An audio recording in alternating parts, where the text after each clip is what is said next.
One of the biggest time savers with Google Forms is the fact that they do lots and lots of templates. But on top of that, you can reuse your own form. So underneath the templates at the top and the blank one, I've got all the forms I've recently done. Now, obviously, I can filter that and have a look at the ones that have been made by me or not made by me and shared with me. I can go and search further by going into Google Drive. But the most recent ones are here. So what I have as an option is I can click on this form that I've already created.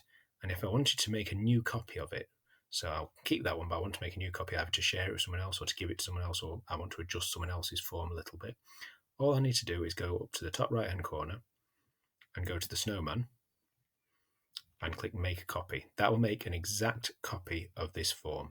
So however I've got it formatted, the questions, the content, the formatting, the color, the theme, and most importantly, the settings. So it'll make an exact copy of the form and it'll just call it copy of Disney Forms. So that's a really powerful tool for reusing resources. I can then edit the copy, of course, and adjust it. But I've got the base copy and the base settings. So if I've carefully spent time getting my settings sorted, I can reuse it.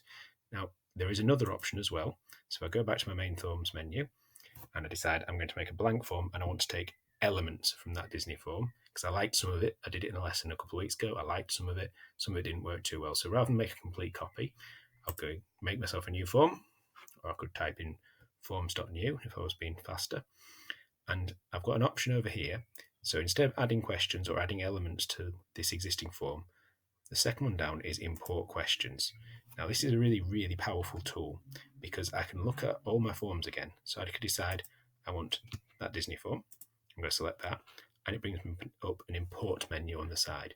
So I could decide I want all of those questions and to bring them across, import all 7 questions. Or I could pick certain questions. So I might pick, I think that question worked well.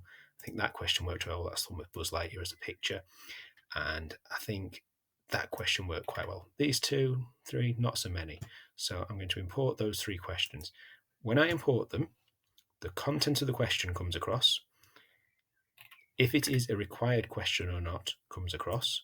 So this one has come across as a required question. However, the formatting, so the font and the theme, does not come across. Neither does the formatting or the theme of the quiz or the form itself or the title.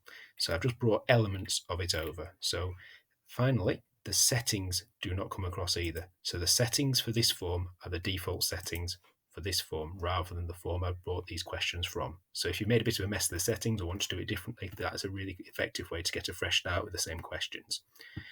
Adding another layer of ability is that you can import questions from more than one form. So I might decide I want to import some questions from this form as well.